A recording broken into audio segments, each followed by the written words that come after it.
Townhouse, condo, or single family residence? What's the difference and what's the best option for you? Hey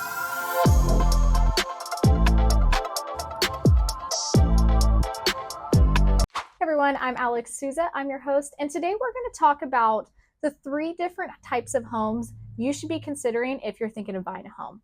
We have townhouses, condos, and single family residences, and we're going to go over today some of the price differences, maintenance responsibilities, and lifestyle factors. Let's first discuss what the difference is. When you think of a home, you probably will envision a single family residence. This is the most common property type here in the Valley, and it's your standard standalone building where you own the entire house, the backyard, the land that it sits on. It's all yours. Now, a townhome is you have one or two shared walls with the person next to you, but no one is above or below you, and you own the small lot and the house that you live in. Now, a condo is a little bit more restrictive. Sometimes they can kind of look like apartment buildings, and you can have someone above or below you, and you usually only own the interior of the condo and not all of the surrounding land. Now, there are quite a few factors that impact your decision on whether you would want a single family residence or a townhome or condo, which you'll see when I talk about townhomes and condos. They're very similar, so a lot of the factors go hand in hand with each other. The first, always one of the most important to consider, is pricing. So on average, I looked at Modesto's statistics here in the Valley just because it's one of the bigger cities.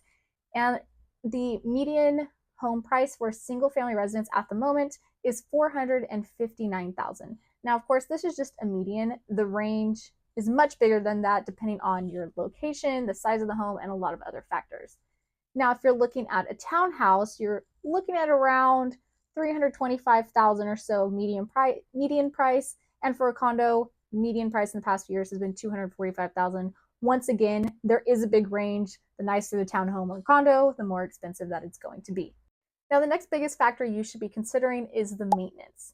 With a single family residence, there's usually a bit of a bigger backyard than a condo or a townhome, meaning a lot more upkeep for you. Now, there also are some single family residences that are on smaller lots or 0 lot lines, meaning there's hardly any backyard and less for you to upkeep, which may be a good option for you if that's what you're looking for. Now, a townhouse or a condo, you can pretty much be guaranteed that you will have either a small backyard in a townhouse or a small balcony, just very minimal area, minimal upkeep. And depending on your lifestyle, this may be advantageous or disadvantageous. If you have pets or dogs, you may want to consider a single family residence where you'll have a big backyard and room for them to run around. If you are career oriented and just don't have a lot of time to keep up with that maintenance, then a townhouse or a condo can be a really great option for you. Another big item you should be considering are the HOA fees. If you move to a condo or a townhouse, I guarantee you there will be some type of HOA fees that you need to be aware of. If you move to a single family residence, you have a better chance that there won't be any fees, but there may be some depending on the community, such as if it's a gated community or a newer construction area. It's very common. But the difference here is the amount of fees that you're paying and what they cover.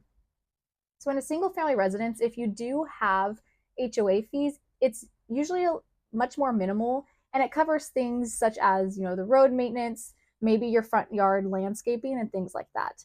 If you move to a townhome or condo, I'm sure your HOA fees will be higher than a single family residence because it covers more.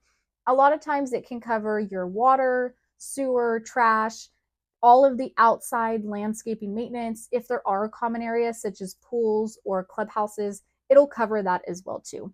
Now, keep in mind though that you need to watch out for some of these communities that have extremely high HOA fees.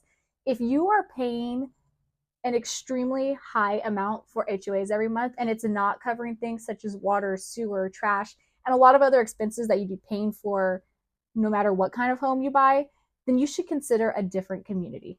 Before you make any decision on which type of home you want to buy, you should really consider all of these factors and think about your personal lifestyle and what kind of home you want to be living in. If you're here in the Central Valley, you'll find that there are significantly more single-family residences than townhomes or condos. However, if that is something you're looking for, there are still plenty to choose from. And if you do need some help and guidance along your way, please feel free to reach out to me and I'd be happy to help. I do service San Joaquin, Stanislaus, and all of Merced counties. I do also have a buyer's guide that is linked below that will walk you through the process. Feel free to reach out with any questions.